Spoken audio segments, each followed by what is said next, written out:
इस बीच सर एक और सवाल यहाँ पर आया हुआ है, कह रहे हैं कि दिवाली तक गोल्ड कहाँ तक जा सकता है यहाँ पर। हालांकि हम लोग ने अभी थोड़ा पूछा था इसके बारे में कि दिवाली के अराउंड शादी के लिए क्या भी खरीदना सही रहेगा, लेकिन ये दिवाली तक पूछ रहे हैं कि क्या फोरकास्ट है गोल्ड का, कहाँ तक भाव इसके जा सकते हैं।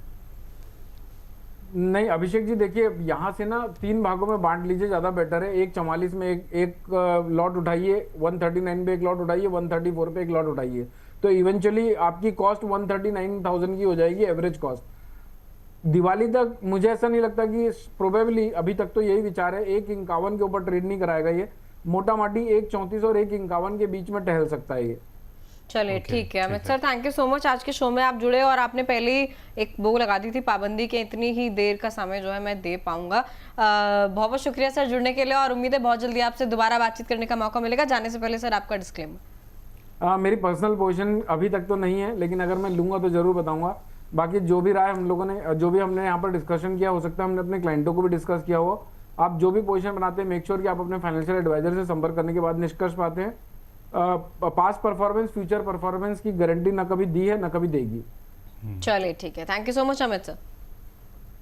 आगे बढ़ेंगे, एक सवाल और पिक करते हैं। बाकी गोल्ड सिल्वर पर हमारी चर्चा है, लेकिन दर्शकों के लगातार सवाल आ रहे हैं। पोर्टफोलियो आया है अनुपम जी का व्हाट्सएप पे, कह रहे हैं मेरी 7,000 रुपये महीने की 4 सिप कर रहा हूँ, पोर्टफोलियो पर एक बार रिव्यू चाहता हूँ एक्सपर्ट से। तो कौन सी 4 SIP है इनकी? पारंपरिक फ्लेक्सी कैप फंड 3,000 की सिप, निपॉन इंडिया का स्मॉल कैप फंड 1,500 की सिप, HDFC का मिड कैप 1,500 की सिप, और UTI निफ्टी 50 इंडेक्स फंड है 1,000 की SIP वहां पर भी चल रही है।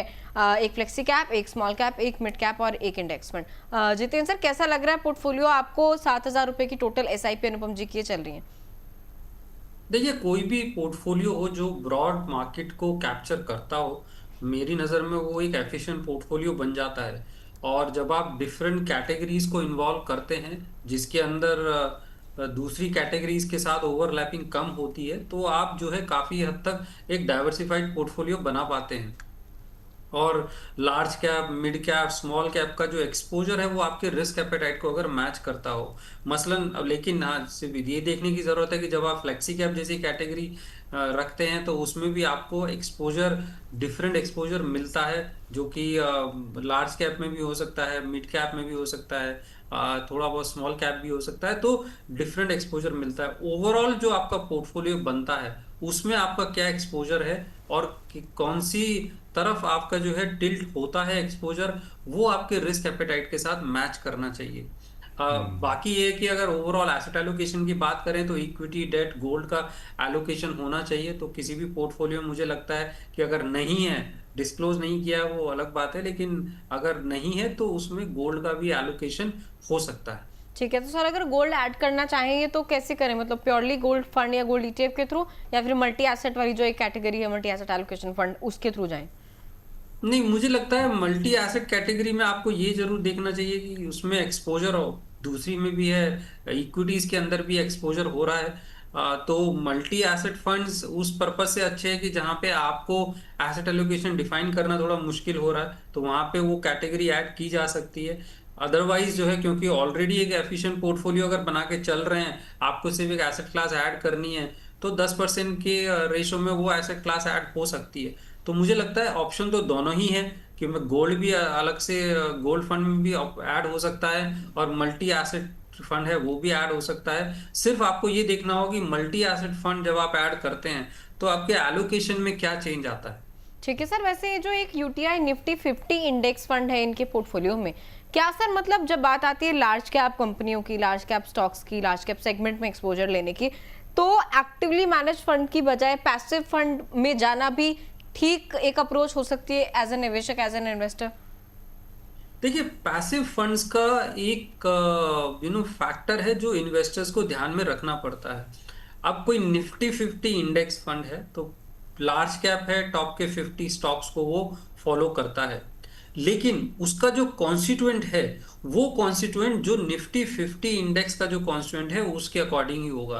अब निफ्टी 50 का अगर इंडेक्स के अंदर अगर आपका कोई एक पर्टिकुलर स्टॉक है जिसका एक्सपोजर बहुत हैवी है, मान लीजिए रिलायंस है या कोई और, उसका अगर एक्सपोजर बहुत हैवी है, तो इंडेक्स फंड पे में भी वो एक्सपोजर हैवी रहेगा। यानी कि थोड़ा बहुत कंसंट्रेशन आपको इंडेक्स फंड में जरूर मिलता है।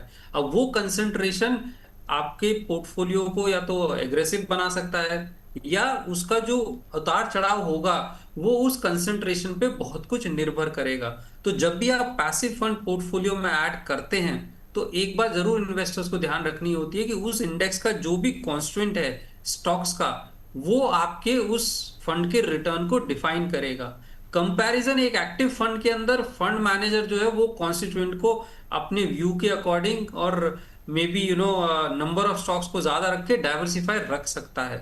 तो ये पैसिव फंड का एक जो फैक्टर है वो आई थिंक इन्वेस्टर्स को नहीं भूलना चाहिए कि हो सकता है आप जो भी इंडेक्स फंड में आप निवेश कर रहे हैं वो एक कंसंट्रेटेड पोर्टफोलियो भी हो सकता है। सर, सोने और चांदी के लिहाज से अगर देखा जाए, क्या लग रहा है कि अगर जो निवेशक 4 या 5 साल के लिए आना चाह रहा है, लॉन्ग टर्म के लिए निवेश करना चाह रहा है, रिटर्न के लिहाज से देखा जाए सर, आपको क्या लग रहा है कि किस में ज़्यादा पोटेंशियल आपको लग रहा है, कि गोल्ड या फिर सिल्वर, उसमें कोई एक अगर आपको चुनना हो तो, या फिर निवेशक कोई इसमें एक ऑप्शन देखना चाह रहा हो तो? देखिए, अगर आप दोनों कमोडिटी को देखें तो ऑब्वियसली अगर सिल्वर की डिमांड सडनली बढ़ती है तो हमें अप्रिसिएशन बहुत ज्यादा दिखाई देगा, क्योंकि इंडस्ट्रियल डिमांड है, और इंडस्ट्रियल डिमांड अगर बढ़ती है तो सिल्वर का अप्रिसिएशन आपको गोल्ड के मुकाबले ज्यादा दिखाई दे सकता है। गोल्ड जो अपने फैक्टर्स हैं उसी पे निर्भर करता है।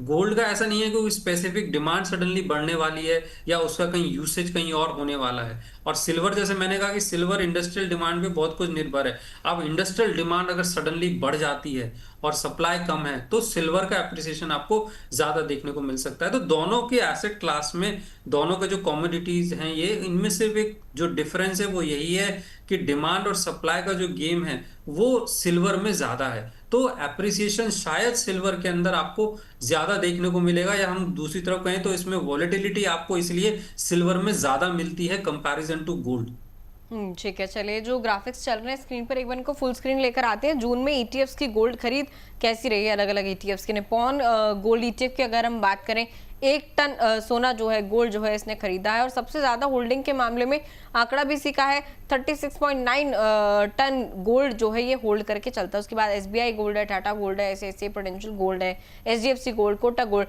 जिन्होंने थोड़ा थोड़ा खरीदारी करी है, लेकिन सबसे ज्यादा जो खरीद करी है निपॉन के गोल्ड ईटीएफ ने करी है। सर, इस डेटा को आप कैसे देख रहे हैं? मतलब निपॉन गोल्ड में क्या जो सब्सक्राइबर हैं या फिर जो निवेशक हैं वो ज्यादा जा रहे हैं जब बात आती है गोल्ड ईटीएफ की, इस वजह से उसको खरीद ज्यादा करनी पड़ी गोल्ड की? और अगर ऐसा है तो सर, एक ही कमोडिटी को सारे ईटीएफ्स ट्रैक करते हैं, कुछ ऐसा अलग भी नहीं है, स्टॉक सिलेक्शन टाइप की स्ट्रैटेजी भी नहीं है, तो फिर निवेशक कैसे चूज करे कि उसे कौन सा गोल्ड ईटीएफ या गोल्ड फंड चुनना है?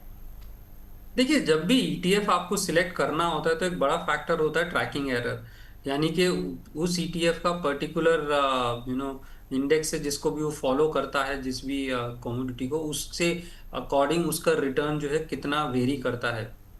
दूसरा, प्राइसिंग पे बहुत कुछ निर्भर करता है, एनएवी और प्राइसिंग में कितना जो ट्रेडिंग प्राइस है उसमें कितना वेरिएशन है।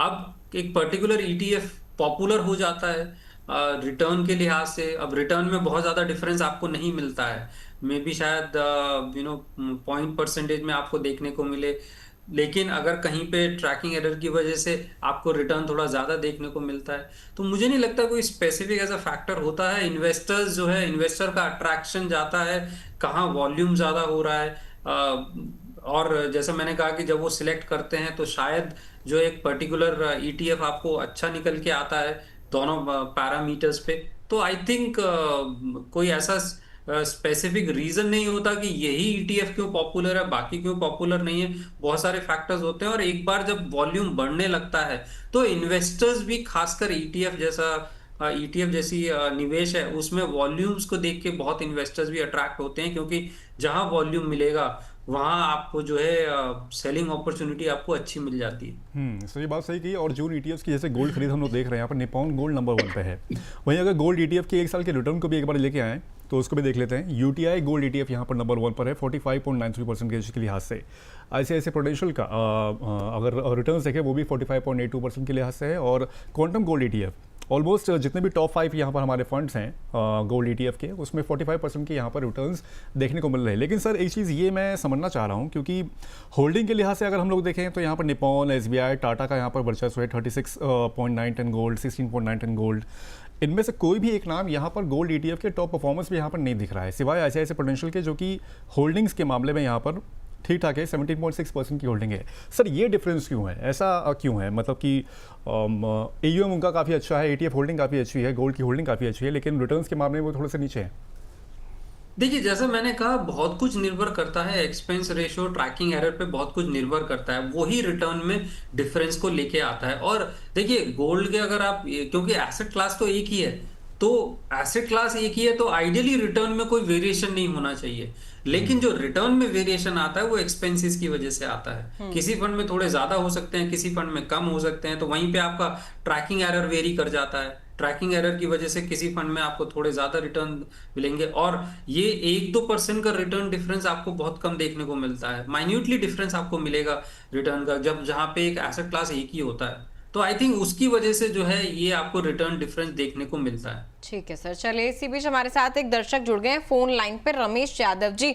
रमेश यादव जी, नमस्कार आपको। नमस्ते मैम। कैसे हैं सर, कहाँ से बात कर रहे हैं? मैम मैं अभी प्रेजेंट में श्रीनगर में हूँ मैम, और मैं रहने वाला जयपुर राजस्थान का रहने वाला हूँ। मैं डिफेंस पर्सनल हूँ मैम। अच्छा। तो मैंने अपना पोर्टफोलियो मैम आपके पास भेजा है चेक करने के लिए मैम। जी सर, आपका पोर्टफोलियो हमें मिल गया है। आपका सवाल क्या है, आप एक बार पूछिए, पोर्टफोलियो आपका स्क्रीन पर फ्लैश कर देते हैं। वैसे आप तो सर रिश्तेदार निकले मेरे, जयपुर से हैं अगर आप, तो मैं भी वहीं से हूँ। मेरा इसमें जो मैंने जितने फंड ले रखे हैं मैम, क्या इसमें ये पूरे ठीक है? कुछ चेंज की जरूरत है क्या मैम? एक तो वो पूछना चाह रहा था मैं इसमें। और मैंने ये पूरे ऐप से कर रखे हैं मैम। अच्छा, मतलब आपने खुद से डायरेक्ट निवेश कर रखा है? डायरेक्ट है। हाँ, डायरेक्ट न्यूज कर रखा है मैम। आपका ये मैं देख देख के इनको मैंने किया है मैम। 2-2.5 साल से मैं फॉलो कर रहा हूँ इसी को। तो एक्सपर्ट जितने भी आते हैं सर के, और आपके अभिषेक सर के, और आप लोगों को देख देख के मैम इनको मैं इस हिसाब से किया है। तो क्या ये पूरे सही है या कुछ बदलाव की जरूरत है इसमें? ठीक और है आगे सर, कम से कम 16-17 साल तक मैं इसको कंटिन्यू रखना चाह रहा हूँ। ठीक है सर। एक दो चीजें मैं क्लियर कर लूँ जो मेरे पास डिटेल आई थी, वो ये कि ये आपकी SIP चल रही है, निपॉन इंडिया स्मॉल कैप, बंधन स्मॉल कैप में, SDFC का मिड अपॉर्चुनिटी फंड है, SBI मिड कैप है, पराग पारिक का फ्लेक्सी कैप है, और ईडलवाइस का गोल्ड एंड सिल्वर है। इसमें SIP और आपका लमसम निवेश जो है जियो ब्लैक रॉक के फ्लेक्सी कैप में है, जितना मेरे पास डिटेल्स आई हैं। हाँ, 1 लाख का मैम किया है। और एक बंधन का स्मॉल कैप है, इसमें मैं 2000 की करता हूँ, लेकिन इसमें मैं मैक्सिमम लमसम ही डालता हूँ उसमें मैं।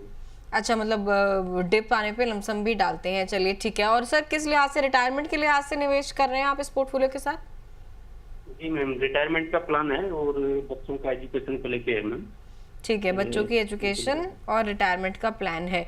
चलिए ठीक है। जितेंद्र सर, आप ये पोर्टफोलियो कैसे देख रहे हैं? SIP का पोर्टफोलियो आपको दिख रहा होगा जहाँ पे 8000 की सिप है, निपॉन इंडिया स्मॉल कैप में, बंधन का स्मॉल कैप है, और इसके अलावा लमसम निवेश जियो ब्लैक रॉक के फ्लेक्सी कैप फंड में भी है इनका। कुछ एक इंश्योरेंस पॉलिसी वगैरह भी चल रही है, वहाँ पर भी निवेश होता है। 2042 तक इनकी रिटायरमेंट शायद से हो जाएगी, तब तक के लिए निवेश कर रहे हैं। बीच में 1-2 गोल और आएंगे। क्या पोर्टफोलियो ठीक है? देखिए, 2-3 चीजें हैं जब आप इस तरह पोर्टफोलियो बनाते हैं। पहली बात, डुप्लीकेट फंड्स। आप जब एक कैटेगरी से 2 फंड्स में निवेश करते हैं तो आप क्या वेरिएशन अपने पोर्टफोलियो में लेके आ रहे हैं, तो आपको चेक करना पड़ता है कि क्या ओवरलैपिंग है, दोनों का स्टाइल ऑफ इन्वेस्टिंग क्या है, क्या स्टाइल ऑफ इन्वेस्टिंग वाकई में आपके पोर्टफोलियो को डाइवर्सिफिकेशन दे रहा है। तो ये चीज चेक करनी बहुत जरूरी है जब भी आप एक कैटेगरी से मल्टीपल फंड्स को आप अपने पोर्टफोलियो में इंक्लूड करते हैं। दूसरा, हैवी एक्सपोजर टुवर्ड जो वोलेटाइल कैटेगरीज हैं, स्मॉल कैप, मिड कैप, बहुत वोलेटाइल कैटेगरीज हैं। आप चाहे 16-17 साल के लिए करें या 20 साल के लिए भी करें, लेकिन वो वोलेटिलिटी आपके पोर्टफोलियो में रहेगी। आप कितना कंफर्टेबल हैं उस वोलेटिलिटी से। जब आप mid cap small cap heavy हो जाते हैं, 70% आपका अगर mid cap small cap heavy हो जाए, तो जहां कोई एक एफिशिएंट पोर्टफोलियो होगा, अगर वो 20% डाउन जाएगा तो आपका पोर्टफोलियो शायद 40% डाउन जाएगा। तो आप उसको कितना ग्रास्प करते हैं, कितना आप उसके लिए कंफर्टेबल हैं, वो देखने की जरूरत है। तीसरा जो सबसे बड़ा फैक्टर है वो ये है कि जब आप किसी ऐप को यूज करते हैं इन्वेस्टिंग के लिए, तो होता क्या है, जनरली हम पहले से हम कोई स्ट्रैटेजी नहीं बनाते कि एसेट एलोकेशन स्ट्रैटेजी मेरी ये रहने वाली है, इतना मेरा लार्ज कैप एक्सपोजर होगा, इतना मिड कैप। अगर मैंने वो नहीं बनाई है तो ऐप में क्या होता है, आपको सबसे पहले टॉप रिटर्न्स के फंड दिखाई दे जाते हैं। अब वो रिटर्न जो होता है वो वेरी करता रहता है, किसी क्वार्टर में कोई टॉप फंड आ जाएगा, किसी क्वार्टर में कोई टॉप फंड आ जाएगा, एक साल में कोई दूसरा फंड आ जाएगा। तो जब आप इस तरीके से बिना कोई सोचे आप जब ऐप का इस्तेमाल करते हैं, तो फिर आपके पोर्टफोलियो में उस तरह के फंड ज्यादा शामिल हो जाते हैं जो ज्यादा वोलेटाइल होने हैं, क्योंकि रिटर्न्स अगर आप बात करेंगे तो शायद रिटर्न्स उन्हीं में आपको ज्यादा दिखाई देगा। तो इसलिए जब आप किसी ऐप का इस्तेमाल करते हैं तो उससे पहले ही स्ट्रैटेजी आपकी डिफाइन हो जानी चाहिए कि आपको किस कैटेगरी में कितना एक्सपोजर लेना है। उसके बाद आप फंड ऐप का जो यूज है आप फंड सिलेक्शन के लिए ज्यादा कीजिए। तो फंड सिलेक्शन के लिए जब आप ज्यादा करेंगे और अपनी स्ट्रैटेजी पे चलेंगे तो आप पोर्टफोलियो एफिशिएंट बना पाएंगे। ये 3 चीजें हैं जो शायद किसी भी पोर्टफोलियो जो भी बनाता है या इवन रमेश जी को ये ध्यान रखने की जरूरत है।